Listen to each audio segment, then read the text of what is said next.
Welcome to மோனாக் TV. நான் இன்னைக்கு செய்கிறது வந்து ஒரு தக்காளி சாதம். பிரியாணியோட டேஸ்ட்டுக்கு ஈக்குவலான டேஸ்ட்டில் நம்ம இது செய்ய போகிறோம். இதுக்கு ப்ரிப்ரேஷன் வந்து ரொம்ப ரொம்ப கம்மி தான், ஆனால் வந்து ரொம்ப நல்ல டேஸ்ட்டில் இருக்கும். நீங்கள் ட்ரை பண்ணி பாருங்கள். இதுக்கு தேவையான பொருட்கள் என்னென்னு பார்க்கலாம்.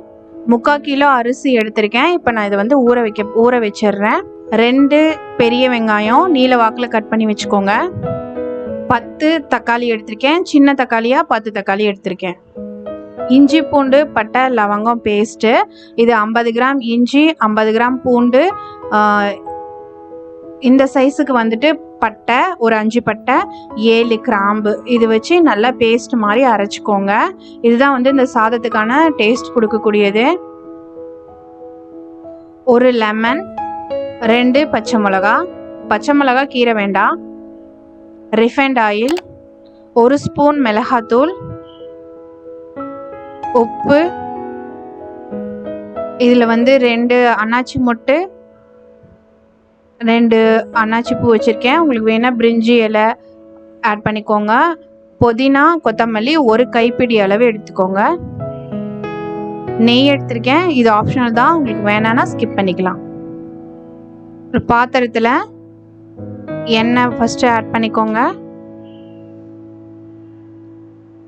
ஆயில் சூடானதும் அன்னாச்சி மொட்டு அன்னாச்சி பூ ஆட் பண்ணியிருக்கேன். இது லைட்டாக பொரிஞ்சா போதுமானது.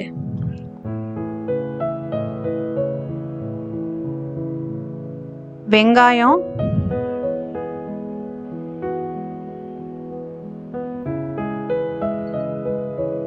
இஞ்சி பூண்டு பட்டை லவங்கம் பேஸ்ட்டு இது 3 ஸ்பூன் ஆட் பண்ணியிருக்கேன். 50 கிராமுக்கு அரைச்சிங்கன்னா இது கரெக்டாக இருக்கும். பச்சை வாசம் போகிற அளவுக்கு நல்லா வதக்கிக்கோங்க. இப்போது தக்காளி ஆட் பண்ணிக்கிறேன். 10 தக்காளி வந்து நான் அரைச்சி ஊற்றிக்கிறேன். நீங்கள் கட் பண்ணி தக்காளி அரைக்கிறதுக்கு பிடிக்காதுன்னா நீங்கள் கட் பண்ணிக்கோங்க. கட் பண்ணி போட்டுக்கோங்க.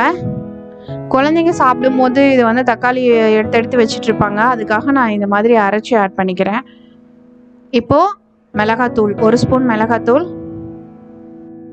பாருங்கள். இப்போ வந்துட்டு இந்த மிளகாத்தூள் பச்சை வாசம் போயிடுச்சு. தக்காளி வந்து நல்லா சுருண்டு வந்துடுச்சு. இது வரைக்கும் நம்ம கிளறி விட்டுட்டே இருக்கணும். இந்த மாதிரி தொக்கு மாதிரி வரணும். இந்த டைமில் வந்துட்டு நான் பச்சை மிளகா 1 கைப்பிடி அளவு புதினாவும் கொத்தமல்லியும் ஆட் பண்ணிக்கிறேன். 2 கிளறி விட்டுக்கோங்க. புதினா ரொம்ப வதங்கணும்னு அவசியம் இல்லை. இப்போ நான் தண்ணி வந்து ஆட் பண்ணிக்கிறேன். நான் வந்து இந்த கிளாஸில் வந்துட்டு 3 கிளாஸ் அரிசி எடுத்துக்கிட்டேன். அதனால் இதில் வந்துட்டு 6 கிளாஸ் 6 கிளாஸ் தண்ணி வந்து ஆட் பண்ணிக்கிறேன்.